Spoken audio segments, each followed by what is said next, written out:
दो प्रकार की योनियां ऐसी है जिन्हें गुण कर्म के आधार पर मानी जाती है। एक है देव योनि, एक है दानव योनि। ये दोनों योनियां हर समय विद्यमान रहती है। ये जब से सृष्टि की रचना हुई है तब से ये दोनों हैं। जब सत्व गुण प्रबल होता है अर्थात देवों का प्रभाव प्रबल होता है, तब अशुद्ध गुण वाले असुर दानव ये मंद पड़ जाते हैं, शीतल पड़ जाते हैं। इसीलिए जीवन के अंदर में हमारे प्रत्येक धर्म ग्रंथ में इन दोनों योनियों का वर्णन किया हुआ है। और एक विचार और है, भोलेनाथ के जो गण हैं ये दानवी तो हैं। जो जितना बुरा करने वाला है या कुमार्ग पे चलने वाला है, भोलेनाथ उनको अपनी आदेश के अनुसार अपने अधीन रखते हैं ताकि वो संसार में कोई उपद्रव न कर सके। परमात्मा कहते हैं इस संसार में जितने भी उत्पन्न किए हुए हैं ये मेरे द्वारा उत्पन्न किए हुए हैं, और इनके जो गुण हैं, अच्छे गुण हो या बुरे गुण हो, सात्विक या तामसिक गुण हो, ये सब उनके कर्मों के अनुसार निर्धारित होते हैं। और इनके कर्मों के अनुसार जब ये पाप और पुण्य में परिवर्तन होते हैं कर्म, तब जो जैसा कर्म किया हुआ है वैसा फल उसके पास में प्राप्त होता है। एक इंसान ने गलत काम किया तब उसका अच्छा परिणाम नहीं होगा, उसको किसी न किसी प्रकार का दंड मिलेगा, परमात्मा का विधान। और उसी ने अच्छा भी किया तो उसको अच्छा भी प्राप्त होगा।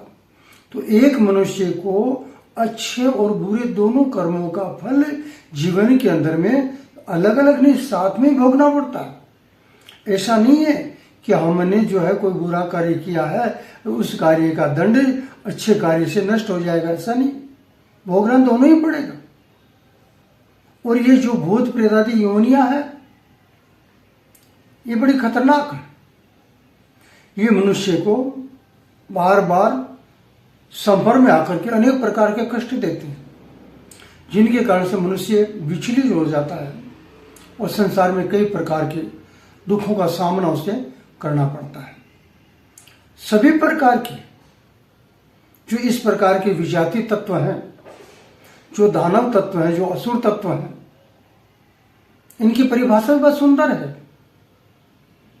जो माता पिता को नहीं मानते हो, गुरु को नहीं मानते हो, अभक्ष्य पदार्थों का सेवन करते हो, गाय को, ब्राह्मणों को, नारी को, बालक को, वृद्ध को, माता पिता को, इनको कष्ट देने वाले हैं, ये सभी दानव योनि में, असुर योनि में आते हैं। इसीलिए चाहिए हमारे घर में किसी भी प्रकार का अगर कोई कष्ट है, भूत प्रेत पिशाच आदि का, उससे निवृत्ति के बस छोटे से उपाय। प्रातः उठने के पश्चात आपने स्नान किया है न किया इसका कोई फर्क नहीं है, आप अपने माता पिता को, गुरु को प्रणाम करो। परिवार में एक दूसरे के साथ में मधुर भाषा का प्रयोग करो। एक दूसरे का जैसा पद है, जैसा स्थान है, उस प्रकार का उनके साथ में बर्ताव करो।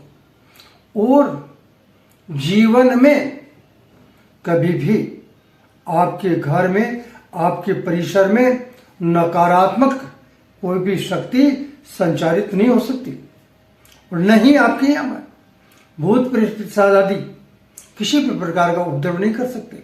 बस एक छोटा सा मंत्र बहुत साल पहले परम श्रद्धेय सदगुरु भगवान ब्रह्मर्षि मोहन जी महाराज ने कहा था कि ये एक ऐसा मंत्र है जिसका जप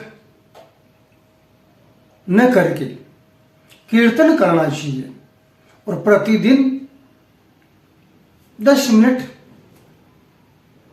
कीर्तन करने से घर के अंदर में किसी भी प्रकार की नकारात्मकता और बुरी शक्तियों का प्रभाव नहीं होगा।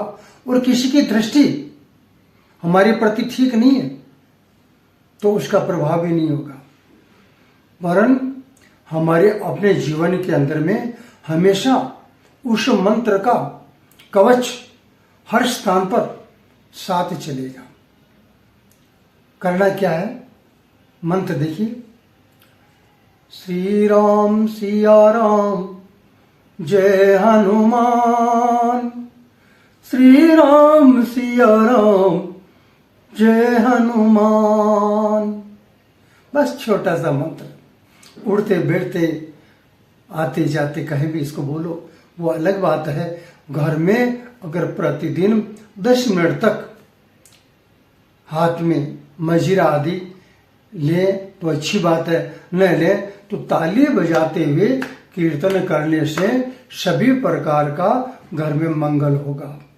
अमंगलकारी जितने भी तत्व हैं वो हमारे पास में, हमारे परिसर में, हमारे घर में किसी भी स्थिति में नहीं आ सकते। और हमेशा मंगल करने वाले जो हैं वो हमें छोड़ के जा नहीं सकते और आएंगे, मंगल हमेशा होता जाएगा। इसलिए छोटे से इस मंत्र का, परम पावन मंत्र का आप कीर्तन कीजिए, जो बहुत ही शक्तिशाली है। 100% इसका लाभ प्रत्यक्ष जीवन में देखने को बहुत बाहर मिला है। आप भी कीजिए, कल्याण होगा। जय सिया राम।